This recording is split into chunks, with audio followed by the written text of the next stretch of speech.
Hi guys, Spartan765 here today. Today I'm doing a review on probably, in my opinion anyway, one of the most useful pistols that you can buy on the market today, just for, target shooting, plinking, small, birds, rats, and just, for minor self-defense uses in the home. And that is the Ruger Mark III. Now this is a little 22 long rifle pistol. This was designed in 1949. This is the gun. It was actually called the Ruger Standard back when it came out in 1949, and which was later produced as the Ruger Mark I, Mark II, and then Mark III. Which this is a Mark III. This is the current production model. The gun has remained essentially unchanged since then, with a couple exceptions. And in my opinion, those couple exceptions to the changing of the gun actually made it worse. Not as far as accuracy or anything like that goes, or durability, just in the fact of kind of nitpicky, pain in the ass little things that they did to the gun to comply with California and New York safety regulations. First off, gun's obviously unloaded. If you watch my other videos, the only gun loaded in the room is the XCM45 carry gun. They have a standard 10-round magazine. You can put this magazine in any Ruger made from 1949 to present. It'll work. The couple things I don't like that they did. One of them is the ridiculous magazine safety that's in here. Sorry, that was my phone. A couple of things are, like I said, is the magazine safety that's on here. And what the magazine safety is that's a safety that, as you can see now, I'm pulling the trigger, nothing happens. Safety's off. But when you put the magazine in, whether the magazine is loaded or not, that's how you can pull the trigger. Now, this makes the gun extremely irritating to disassemble, or if you're working on it. Not so as it makes it difficult. In my case, it kind of seems like it makes it less safe, because to disassemble the firearm, you do have to have the gun decocked, and you have to have the magazine in the gun. Same when you put it back together. When your hammer's all the way back, when it's decocked, the spring tension is taken off. The actual hammer spring, main spring, is located in the takedown lever right here, / takedown pin. I don't exactly know the technical. That's kind of unique to the Ruger. But yeah. And then to put the gun back together, if it caught in the sear, you have to put the magazine in the frame, pull the trigger, and then kind of let the hammer fall back, which is a stupid design. I mean, they're putting magazine safeties in more and more guns nowadays. I have my concealed carry, my Ruger LC9. I took the magazine safety out of that within 3 days of buying it.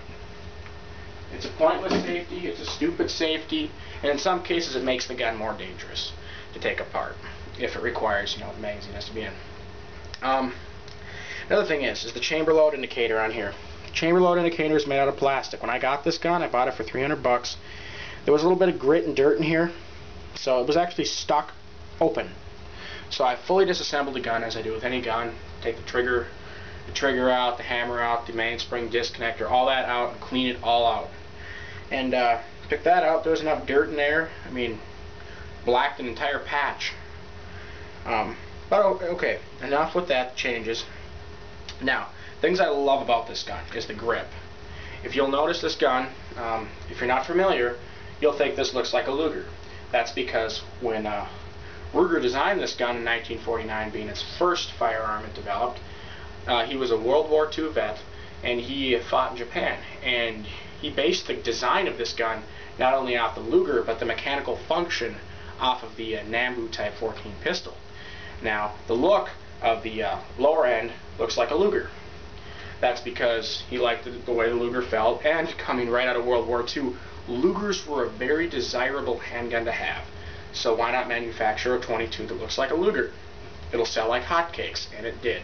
That's why this is one of the most famous 22 handguns today. Like I said, the action is that of a Nambu pistol. It's a straight blowback, which is decently reliable. That's the one thing about the Nambus, is they were a decently reliable handgun, probably one of the more reliable guns that the Japanese had.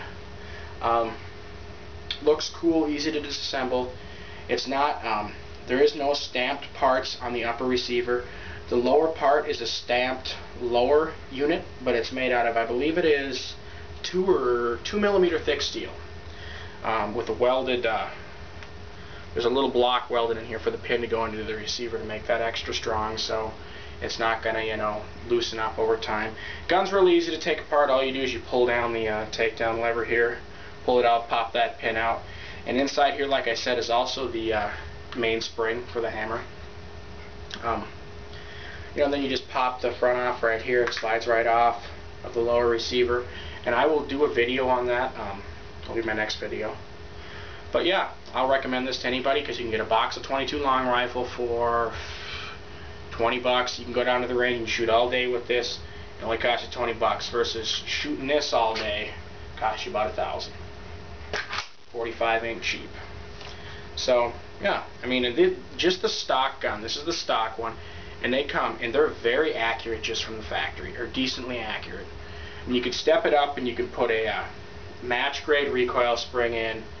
You know, do a little bit of trigger work on it. You'll get it a little bit more accurate. But the way this is designed with the recoil spring that's in here, it's designed to cycle pretty much any type of 22 long rifle, from the crappy Winchester box and up to the good CCI.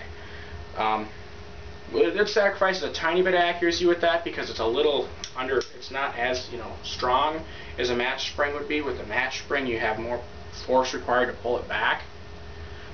So only the CCI and the higher stuff will work in it, the higher powered, higher velocity rounds. But yeah, I mean, basically out of the box, it's a pretty nice, accurate little pistol. I mean, you can sit there all day at 25 meters and you shoot pop cans with it. Comes to the range with me every time I go. But if you guys got any comments or questions on the gun, oh yeah, price, like I said already, I got it for 300 bucks. Came with 3 10-round Ruger factory magazines and a little soft case. Okay, comments, questions, send me a message. Spartan765 out.